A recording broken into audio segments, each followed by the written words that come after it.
Hi,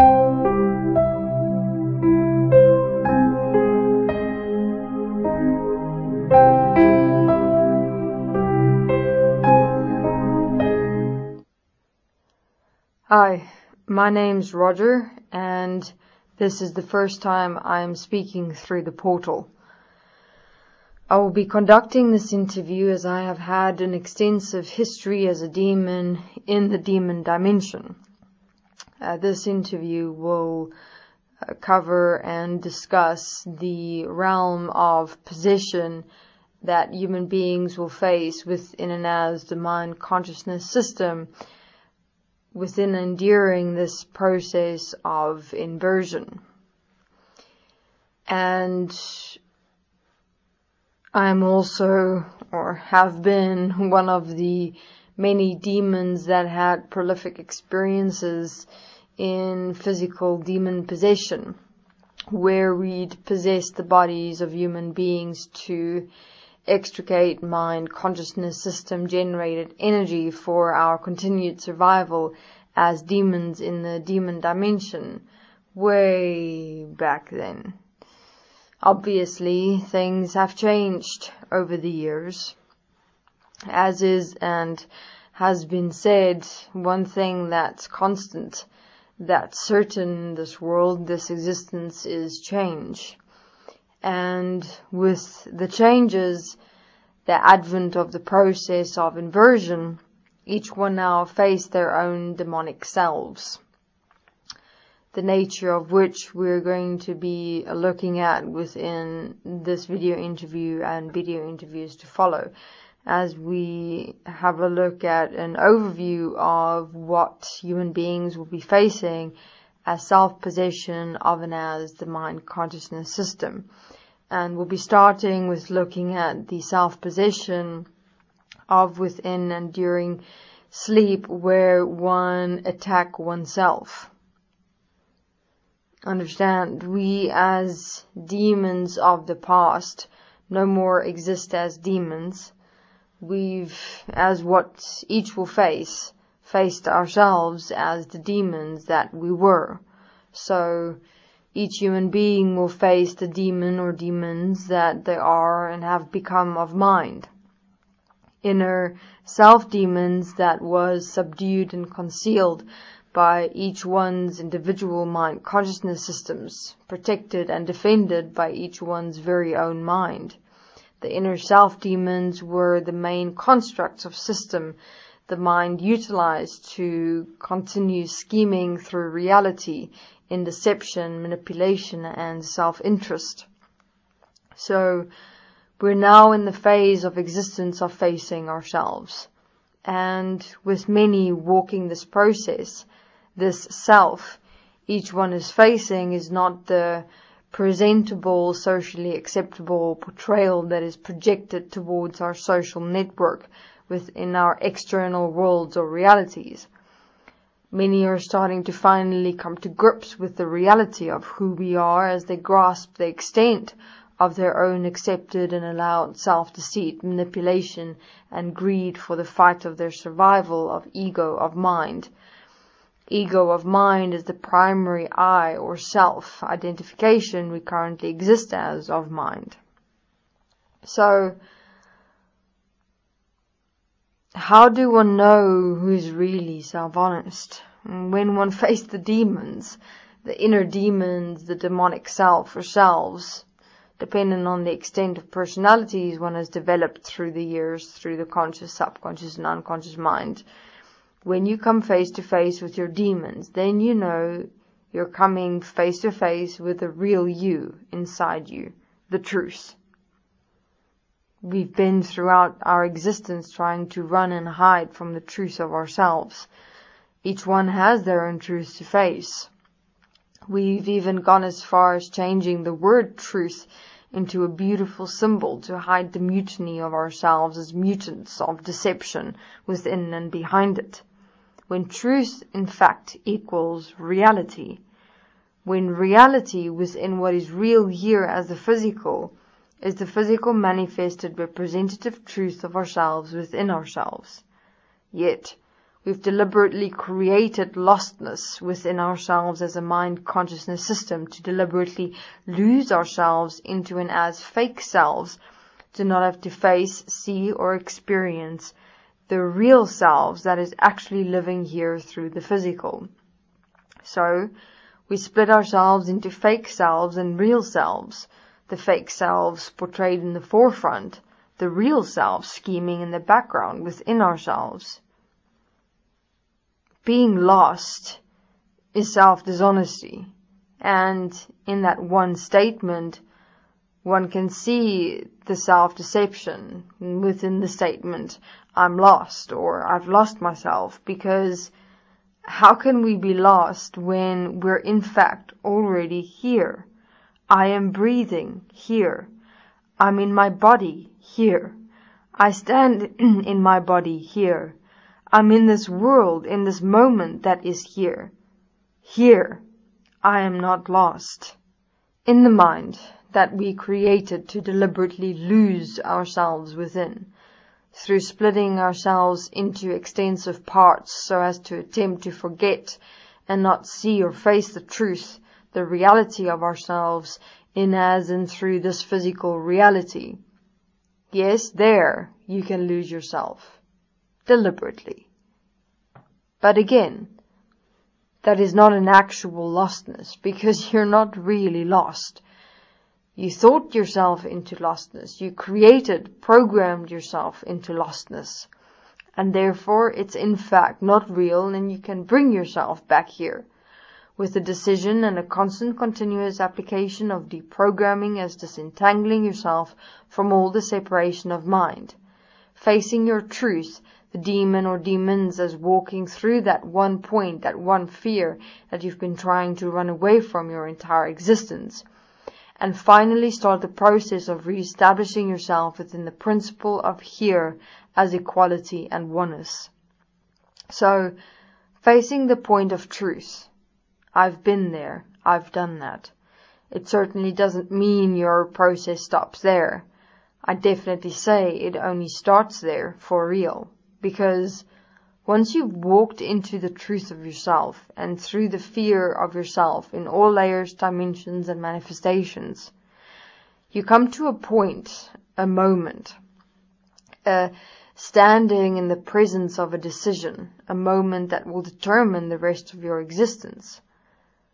And you'll only have one breath to do that within, a where you'll be with you yourself only, and it'll feel like eternity. Everything stops, goes quiet, slows down, and it's like only you in all of existence, and you can only hear the sound of your own breath. This is the moment where one take a breath and make the living statement of who you are. This is the moment where you know that you're with you for the first time alone, with just yourself. Yet the irony of it is that you're still in the most separate state of existence, because in that experience, that moment, you realize you're alone within, yet everything and all else is without. You're in that absolute manifested state of separation as self.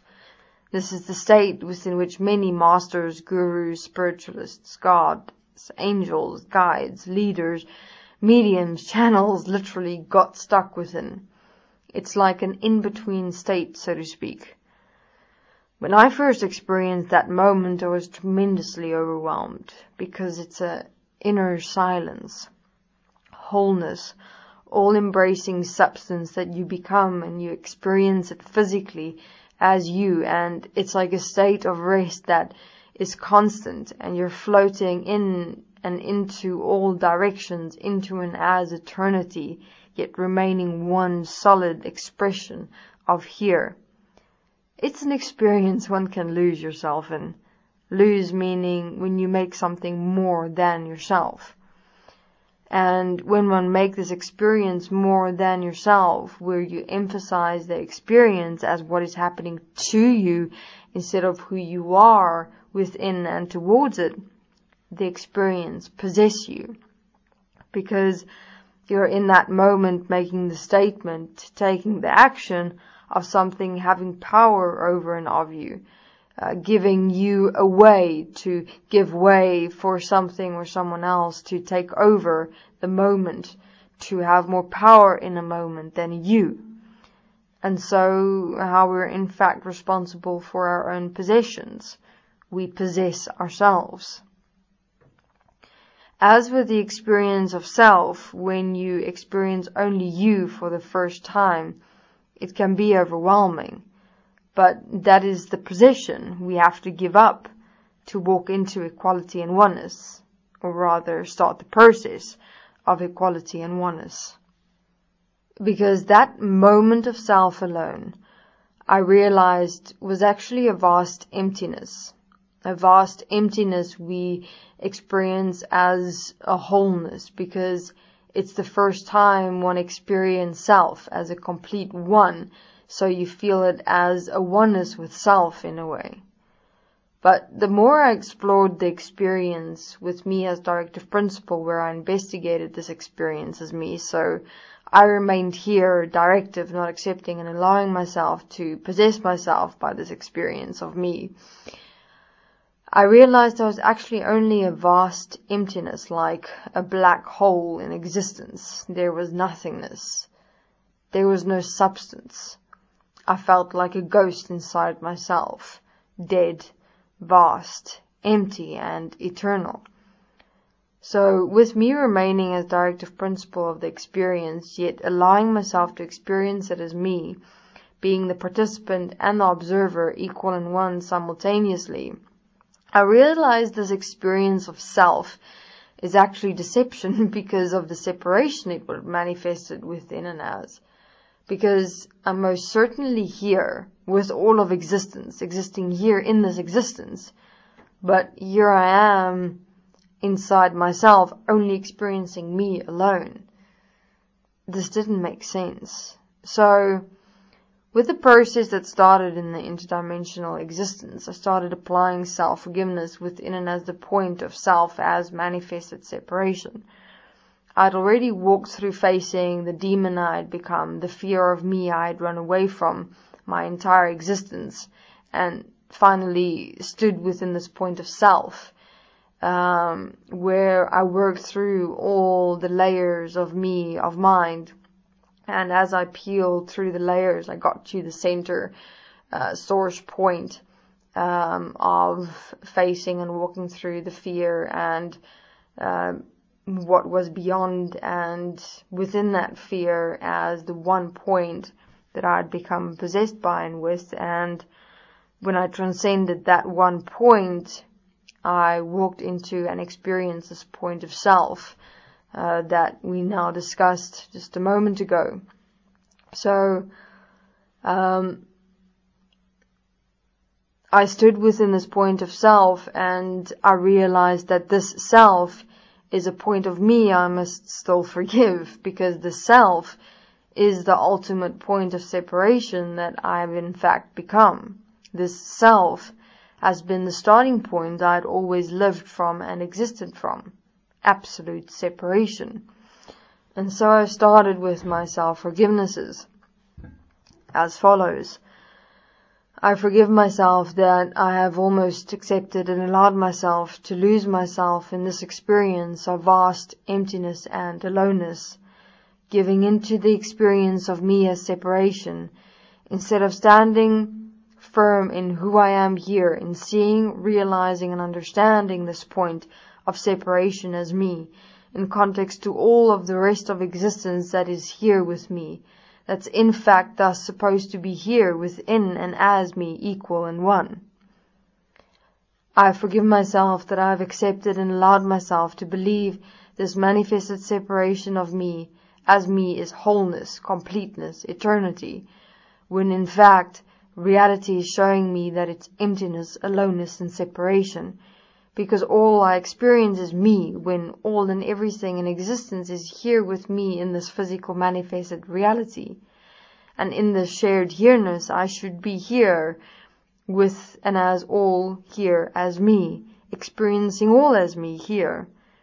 And with me not experiencing all as me here within and as me, only vast emptiness of nothingness, is obviously showing me the common sense of what I am in this moment, absolute separation from and of everything that is here.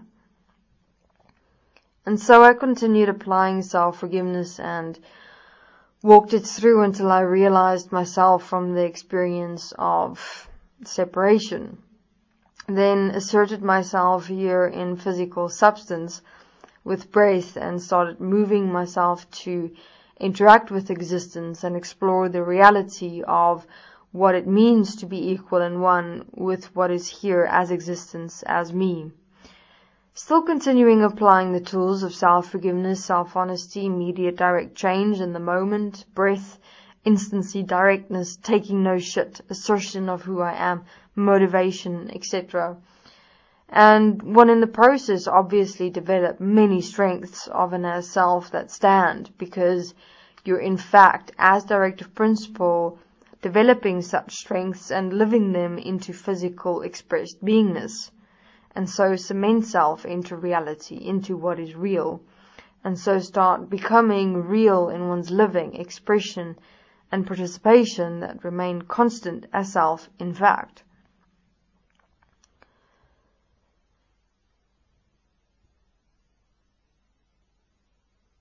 Many in time or times past lost themselves in this manifested self-separation, referred to as no mind.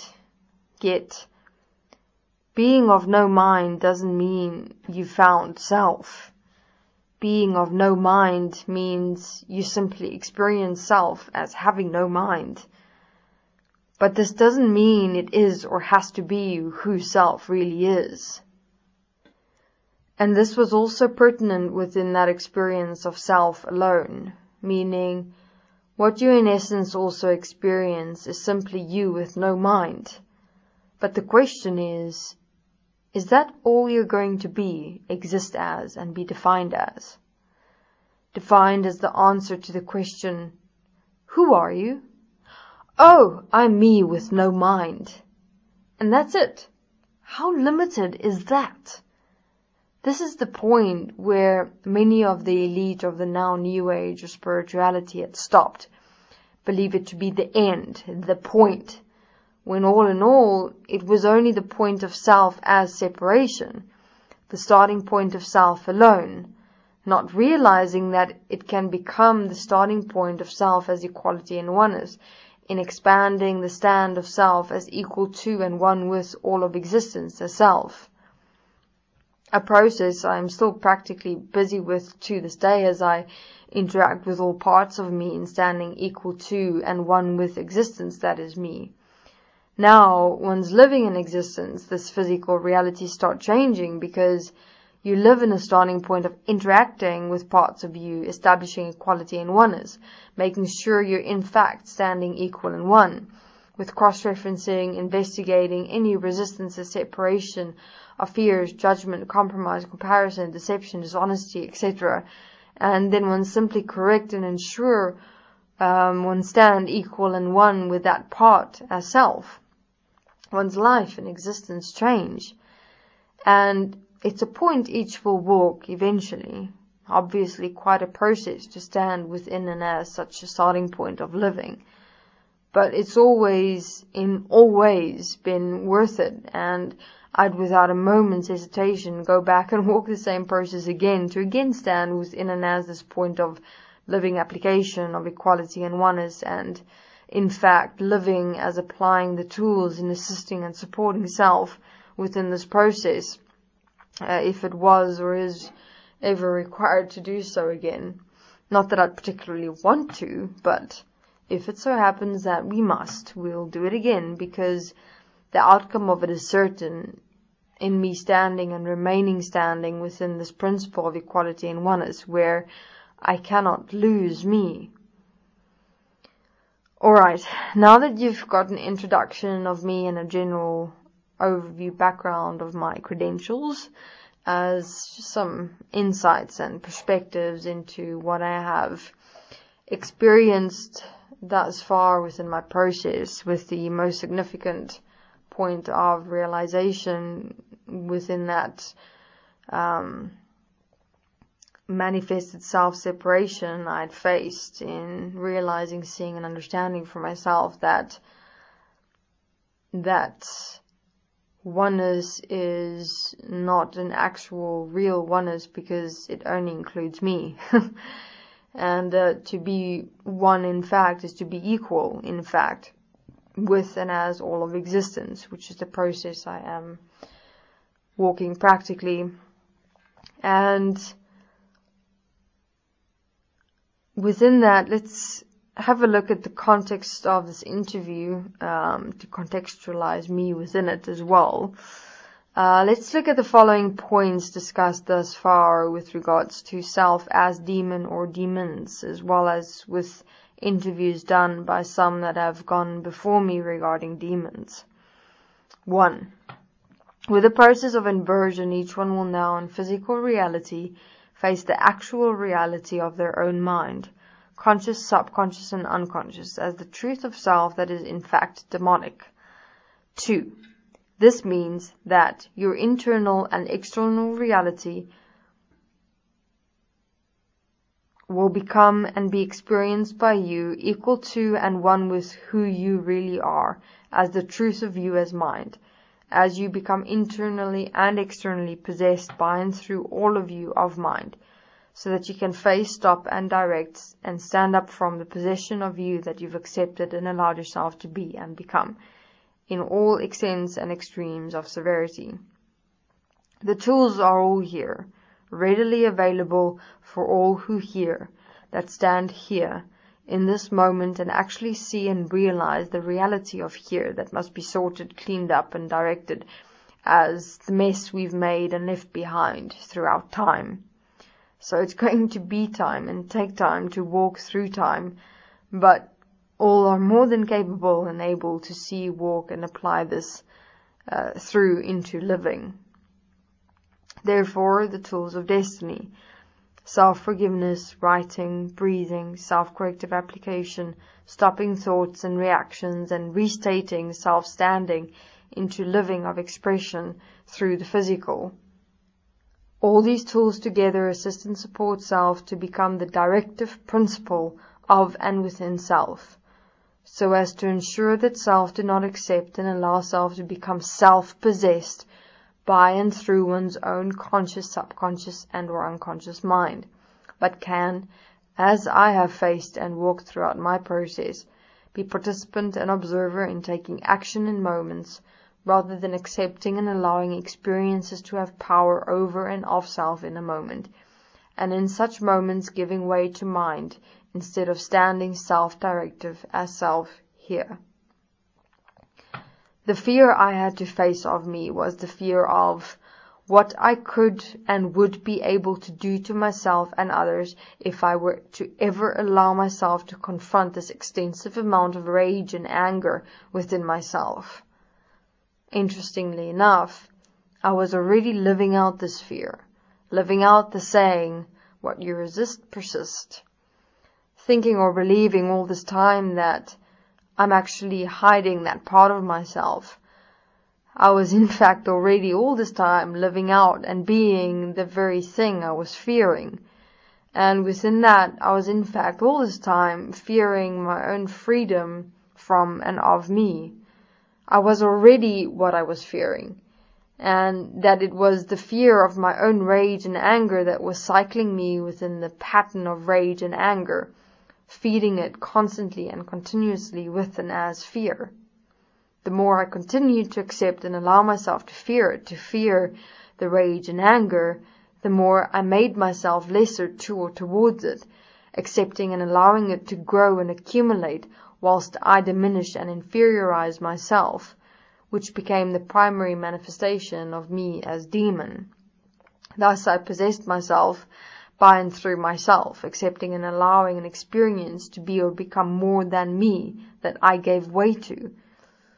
When one realized this point for real, you can stand in the position of stopping your own possession, because you take a stand in the realization that it's all you, and always only been you at the center, at the source, the origin of it all. From here, it takes only a breath and constant continuous application of self-forgiveness to release yourself from the energy of fear, to finally face the point of self, as was rage and anger with me, for example.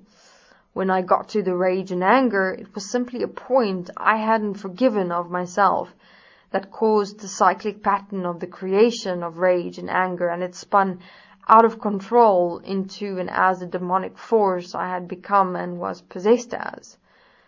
When one can forgive yourself truly, at that point, you set yourself free from your own possession.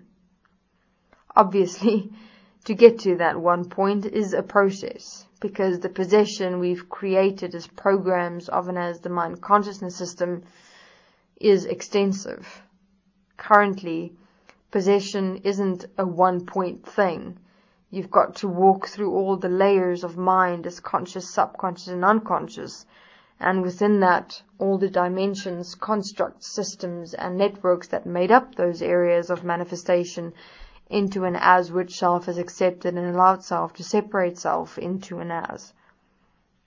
So, within interviews to come, many of us ex-demons will come through giving perspective of the various forms and types and designs of possession one can walk into and or become in accepting and allowing self to give way to the mind and giving away self's responsibility as self-directive principle in a moment, and so given to self-possession. In this video interview, we'll discuss a basic overview of all the types, forms, designs, and manifestations of possession that one can face within self and the world as self, so as to prepare the way before self in being able to stand in facing self as the demons that is and always has been here, so we can exercise ourselves and the world in setting ourselves free from separation and our enslavement within and as that separation, to discover, explore, experience, and express equal and one, what it means to really, in fact, live in this physical reality together, for real. Understand, we've been demons of and as self-possession that have walked through and stood up for many various forms of and as manifest self-possession, and can so from our own experiences assist and support with showing what we've walked, how we've walked it for each one that may face similar self-possessions, to so have a blueprint or map of what to walk in, assisting and supporting selves walking out of self-possession back into physical reality that is here. A self-possession we're having a look at here in particular is being or becoming possessed within and during sleep, where one attack oneself or one's human physical body in one's sleep, primarily hitting, scratching, and bruising oneself or one's human physical body in various degrees or extremes of extensivity, and within that also experiencing being conscious of the possession throughout the event, with some having relative consciousness to no recollection of the event at all. Understand, even such instances are indicative of self-possession. Everything that you experience within yourself towards you and your world comes absolutely from and of you. And this you currently exists as the mind consciousness system in and as the physical. And with the process of inversion, much of self will start emerging through self as the physical to be faced, as the possession of self has accepted and allowed in the physical as mind. Such self-inflicted physical harm or abuse is an example of such possession of, from, and as self that emerged through the physical as mind of self to be faced, stopped, and directed by self, here in and as breath in reality, as the process of walking out of the mind into the physical that is real. So let's have a look at the nature of such self-inflicted physical harm or abuse possession that manifest. The nature of such a possession consists of and exists as unconscious physical resonant experiences that one has suppressed over an extensive period of time.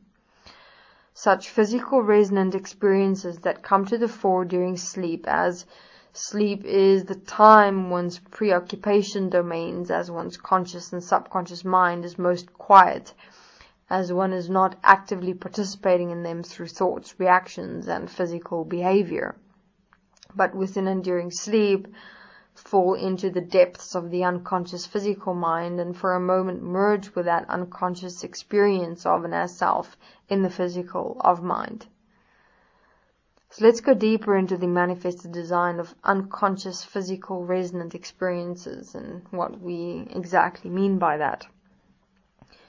Unconscious physical resonant experiences come from manifested parts of the unconscious mind that became so merged with and as the human physical body that it actually became the human physical body.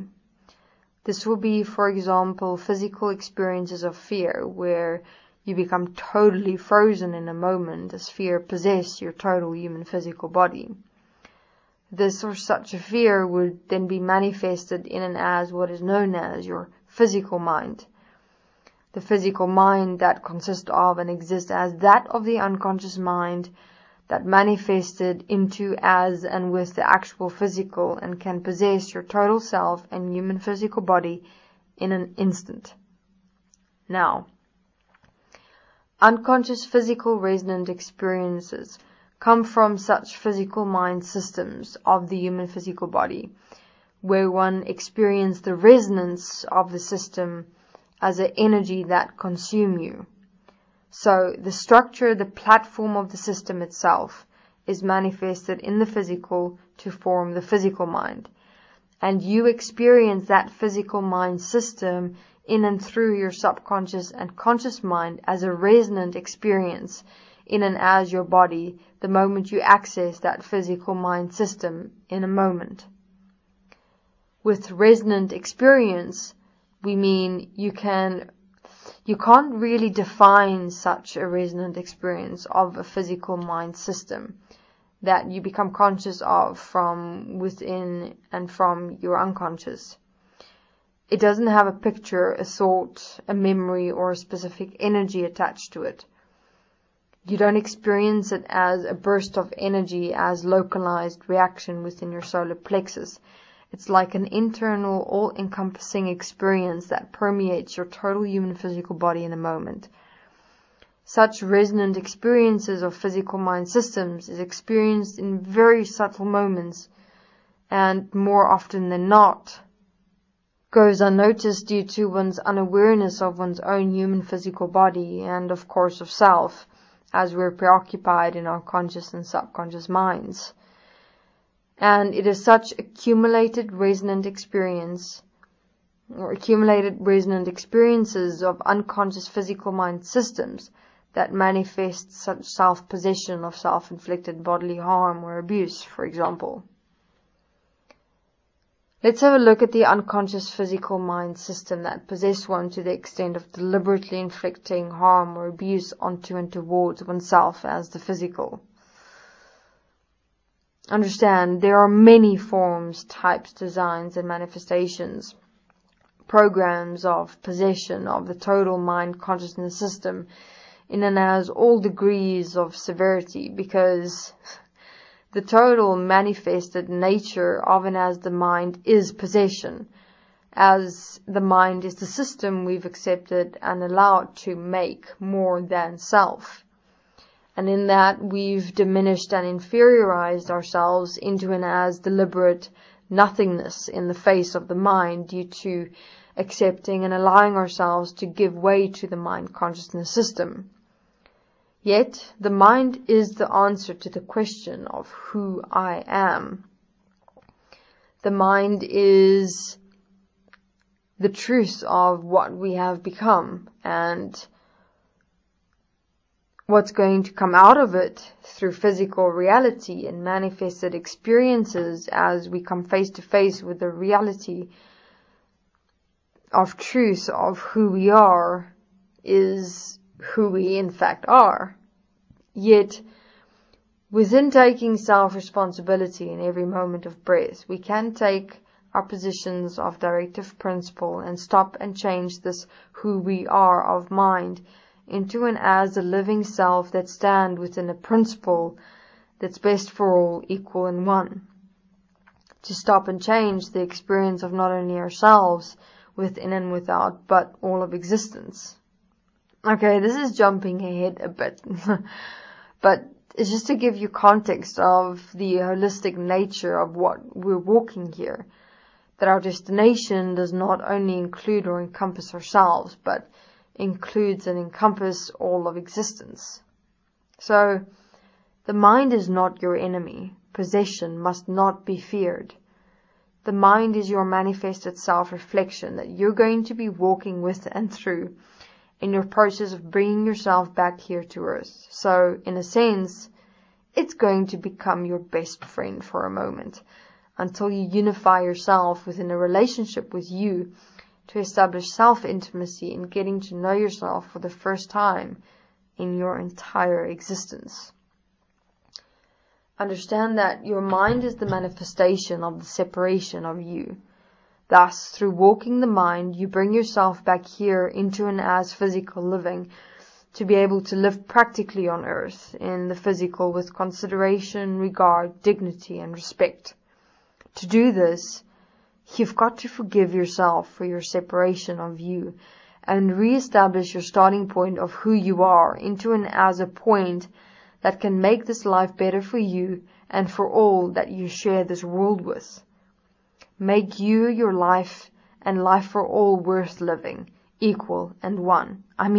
Otherwise, what's the point of changing if that change cannot be shared, experienced, and expressed with all others equally as one? I say, we live this solution as it can and will stand eternally.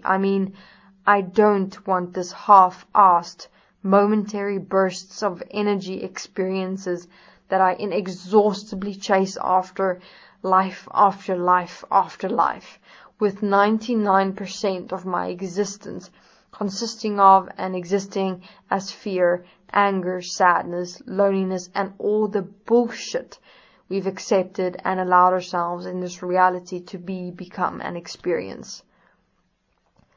I'm up for an eternal and final solution, and I know and understand only I can make it a reality along with everyone else that walk with me, equal and one. So I suggest we take this time we have and push with everything we've got for an eternal solution through becoming living examples of equality and oneness, and what is possible for the human to be, become, and live with giving themselves a chance, with a bit of realization, responsibility, and directive principle.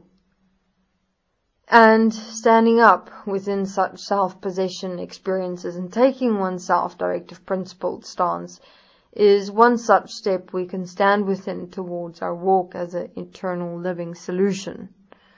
Therefore, as I explained, fearing the mind and or possession will serve no purpose than to oil the wheels of the already existent self-functioning systems of consciousness that is operating within, as, and for self. Fear is an interesting energy, as it is the energy that the mind consciousness system utilizes to protect itself and keep the wheels of all its systems in constant, continuous motion. As you in the forefront experience fear of what moves and lurks in the background, you won't go there and or intervene, but always remain in fear of it and towards it, and therefore what moves and lurks in the background can continue functioning and existing at its own pre-programmed pace. So with regards to internal fears, you've got to know that when there's a fear of something existing within yourself, that something you're fearing you can face through simply walking through the fear of that something and then standing within and as the point that requires facing. So, to get to the point that requires facing within yourself, you've got to walk through the fear. In walking through the fear, you get to the point and can change it as you. Fear is the veil to walk through to see the reality of what is here as self, within self. Then, you can stand within and as that reality of an as self and change it as self. As long as fear is there, you remain fear and become fear, and that becomes you and your reality. Understand, this application of facing fear only applies to internal fears, mind fears, that one can internally stop within and as self, to face aspects or parts of self within and as self, to become the directive principle of oneself and one's world and stop living in fear within and as self. Process starts within self here.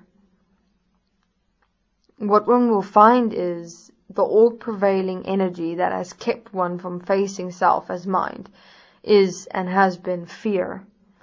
As I walked my process, I realized that to get to all the points in the mind I required facing, I had to first walk through the fears of and towards it. For example, I realized that I feared facing that anger and rage within me I discussed earlier, because I feared the anger and rage within me. As I started applying self-forgiveness, I forgive myself for accepting and allowing myself to fear the anger and rage within me. I forgive myself that I've accepted and allowed myself to believe all this time that anger and rage is power over and of me, which created the experience of fear in the context of fear of losing control of me as anger and rage. And as I continued applying the self-forgiveness, I started realizing that through accepting and allowing fear towards something within myself, I actually made that something greater or more than it actually was or is. So by the time I got to the anger and rage, it wasn't so extensive as I initially perceived it to be through the eyes of fear, and was, as I mentioned, simply a point I required forgiven. And actually, of course, practically stopping and standing within that point to, for eternity, not accept and allow such a point within me, my world, and towards others as me again. So obviously, not even this point of facing fear and then the point within and beyond the fear is so simple. Getting to the nature of the fear and the point within and beyond that fear is in itself a process. I mean, it took me quite a while to get to my fears and the points beyond and within those fears that I required facing to get to that point of self alone, that self-oneness where my process basically started of realizing equality and oneness, where I applied self-forgiveness for that manifested self-separation I had accepted and allowed myself to be or become. That was my starting point all this time. So getting to the nature of the fear and the point within and beyond it is in itself a process. I mean, we've layered and split, morphed and extended points into massive networks of myriads of points of various energies of emotions and feelings and organized it neatly into and as a system of conscious, subconscious and unconscious mind. So the process ahead for each one is extensive, but most certainly without excuse, reasoning and justification, doable. So when one's walked through all the networks of one point to be faced as one peeled the layers of self through the conscious, subconscious and unconscious mind, one get to the physical mind fears, and within and beyond those fears, one get to these points within self where actual real physical change comes through that stands in constant continuous application. So one start with the initial conscious mind thoughts and reactions of emotions and feelings. Throughout the process through to the subconscious mind of becoming aware of personality nuances, working with behavioral mannerisms of addictions, habits and patterns, and eventually walk into the unconscious mind of the sources, origins, causes of who self is in physical living, and through and within that one eventually get into the physical mind, which is that of the mind consciousness system that became so merged with physical. It in fact manifested as part of the very physical fiber, substance and nature. And the sleep possession demon emerged from and of such unconscious physical mind systems of resonant experiences of and from such physical mind systems that accumulated within and as one's human physical body, with its only outlet or release manifesting as a total emergence takeover of an as self and the physical to release the compacted accumulated energy within and as the human physical body. Alright, this has been quite an extensive interview thus far, as I have shared some insights, realizations, aspects and parts of me and what I have experienced as a demon and what I will be sharing here with you in relation to the sleep possession demon.